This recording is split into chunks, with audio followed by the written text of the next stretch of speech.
Um homem é injustiçado, ele busca vingança. Ele se reúne com mais 2 homens para assaltar o maior banco do estado.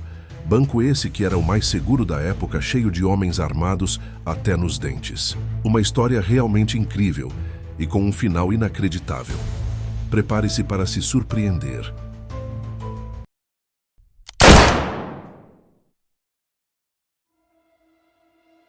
Na época onde a busca pelo ouro na América do Norte, muitas vezes, era o combustível para as cidades e fazendas que iam surgindo em torno do sonho de uma vida luxuosa em meio à aridez do deserto. O estado de Kentucky, um dos mais ricos daquele século, fornecia a maior parte dos minérios de ouro que qualquer outra região do país. Em uma das suas cidades principais se estabeleceu um grande banco, um dos maiores do país, e fazendo jus ao seu tamanho e nome, o Golden Sky Bank. Este banco tinha um grande esquema de vigilância para aquela época, com muitos homens dispostos a dar sua vida por uma boa quantia de dinheiro. Aquela guarda particular era de dar inveja e impunha muito respeito. Os próprios clientes, homens ricos e influentes, financiaram a segurança do lugar. Uma coisa necessária, pois suas riquezas estavam lá guardadas. Sempre apareciam bandidos e verdadeiros loucos que queriam roubar o banco. Digo loucos porque todos eles eram mortos pela segurança armada do local. Com sorte, alguns poderiam sair dessa aventura aleijados com algum tiro na perna, nos braços ou em qualquer outra parte do corpo. Mas, se tratando de loucura, havia um homem por lá que estava cheio dela. Seu nome era Delano Kid, um conhecido caçador de recompensas. Delano sempre andava segundo a lei e sempre ia atrás de bandidos, mas tudo mudou quando um fazendeiro lhe encomendou um serviço: caçar um bandido que havia violentado uma de suas filhas. Delano Kid achou o delinquente e o assassinou brutalmente devido à gravidade de seu crime. Quando foi receber o dinheiro, o pai da moça disse que queria o homem vivo e não morto, pois ele mesmo queria dar um fim no sujeito. Kid recebeu só 30% da recompensa e uma frase de deboche do fazendeiro, dizendo que ele ficasse por satisfeito com aquela quantia.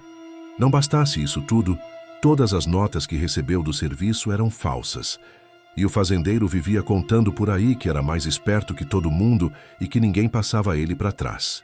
E por último ainda ficou sabendo que o grande dono daquele banco era na verdade esse sacana que havia o enganado. Delano Kid ficou imaginando o que aconteceria se o dinheiro do banco fosse roubado, e o que todos os outros fazendeiros fariam com aquele homem. Então, convencido por seu amigo mexicano, um rapaz beberrão e com grande chapéu, e que devia todos os bares e bordéis da sua região, resolveu entrar nessa missão suicida. Eles precisavam de alguém de dentro do banco que conhecesse o dia a dia do lugar e onde e como entrar no grande cofre da instituição. Eles procuraram e procuraram na cidade, e o que infelizmente encontraram foi Joe Bugano, um rapaz que trabalhou como segurança 2 semanas no lugar. Trabalhou tão pouco porque o cara era totalmente sem noção, contava piadas ruins o dia todo, bebia mais café do que trabalhava e usava uma arma, mas ninguém sabia se ele realmente já tinha atirado em alguém ou pelo menos sabia usar aquele revólver. Tudo estava pronto. Agora aqueles 3 malucos estavam preparados para executar o tal plano: assaltar o maior banco do estado. Eles esperaram o domingo à noite, dia em que havia menos guardas em serviço. A ação tinha que ser rápida e organizada. Com um rifle em sua mão, Delano Kid acertou os 2 homens que guardavam à frente do banco. Os 3 entraram correndo, e no salão principal acharam mais 2 guardas assustados e agitados pelo barulho na porta. O mexicano e Kid nem deram tempo de reação para os guardas, que foram atingidos rapidamente. Joe Bugano estava tremendo, e o mexicano, logo aos gritos, pediu para ele mostrar a direção do cofre. Bugano indicou a direção, e os 2 entraram metendo fogo em mais 3 sujeitos que apareceram no corredor. Eles logo viram o grande cofre, e para a surpresa dos companheiros, Kid sabia a senha daquele cofre. O chicano questionou o amigo de como ele sabia da senha, mas Kid falou que não tinha tempo para explicações. Rapidamente, os 3 levaram uma grande quantidade de ouro até uma carroça, com 2 cavalos que os esperavam na frente do banco.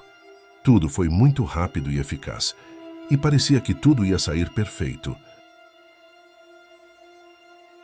O mexicano, como estava combinado, saiu levando a carroça até o ponto de descarga do ouro, enquanto Delano e Joe iriam de cavalo atrás, fazendo guarda para ver se ninguém os seguia.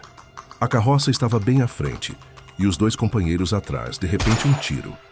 E Joe Bugano caiu morto ao chão. Kid não havia gostado da atitude medrosa do companheiro e achava que não era justo pagá-lo sua parte.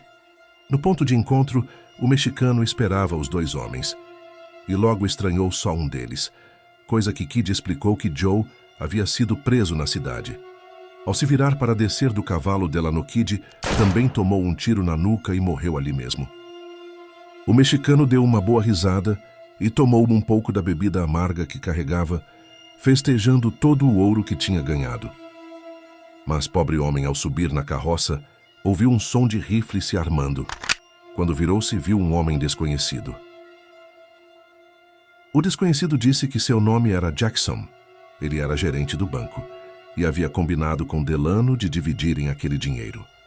Assim, o mexicano entendeu porque Kid sabia da senha do cofre. Por mais que o chicano implorasse, ele levou um tiro de Jackson. O dono agora de todo aquele ouro já havia preparado uma grande cova e guardou todo aquele ouro naquele grande buraco. Ele iria esperar a poeira baixar para depois desenterrar todo aquele ouro. No outro dia, a cidade estava movimentada, cheia de federais para todo lado. Não demorou até eles encontrarem os 3 corpos dos bandidos que haviam assaltado o banco, e aquela investigação se tornou mais difícil ainda. Com o tempo, os fazendeiros, percebendo que não iam recuperar seu dinheiro perdido, resolveram tomar os bens daquele fazendeiro, que era dono do banco, o mesmo que havia enganado Delano Kid. E assim, aquele homem perdeu tudo. Um dia ele foi até a casa de Jackson, seu antigo gerente e homem de sua confiança, e começou a culpá-lo pelo assalto e os poucos homens que Jackson havia colocado de guarda naquele dia no banco. Jackson disse que tudo não passava de uma coincidência, o que não era verdade, e que não tinha culpa de ter escalado poucos homens aquele dia. Quando esse deu as costas ao fazendeiro, ele recebeu 3 tiros fatais e caiu morto. O fazendeiro, sabendo que a partir daquele momento seria preso pela morte daquele rapaz, acabou com sua própria vida com um tiro. O ouro jamais foi retirado do chão e ninguém jamais desfrutou dele. E assim acabou a história do grande assalto ao banco de Kentucky, o Golden Sky Bank. Como sempre dizem, meus amigos, os ratos sempre serão ratos, não importa em que lugar eles estejam.